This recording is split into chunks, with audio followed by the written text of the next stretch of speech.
হায়নার চেয়েও খারাপ এই হাসিনার গোষ্ঠী, 14 গোষ্ঠী যারা যারা করেছে, জনে জনে ধরে ধরে কোর্ট মার্শালের মাধ্যমে এগুলো বিচার করে ফায়ারিং স্কোয়াডে দেওয়া উচিত। কোনো বৈধতা তো নাই।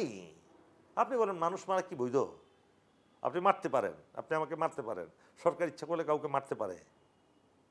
আপনি একমাত্র আইনি পদ্ধতিতে বিচারের মাধ্যমে যদি সে হত্যাকারীও হয়, এই যে নাফিসা নামক মেয়েটাকে যে নির্মমভাবে দর্শন করে হত্যা করা হলো, তার আসামিকে কি এখনো এক্সিকিউট করা হয়েছে?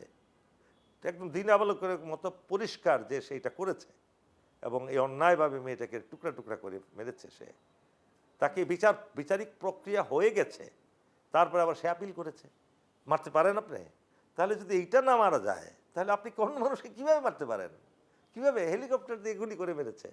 হেলিকপ্টার থেকে দেখে জানলা দিয়ে মা দেখতেছে ছোট্ট শিশু কোলের মধ্যে, এই জানালার ভিতরে গুলি করে মেরেছে। এগুলো কি মানুষের? এটা হলো পশু, হায়নার চেয়েও খারাপ এই হাসিনার গোষ্ঠী, 14 গোষ্ঠী। বুঝতে পারছেন?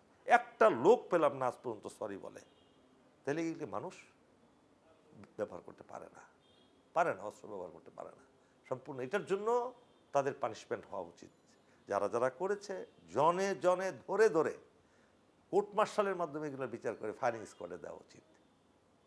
মানুষের জীবন তো অনেক মূল্যবান।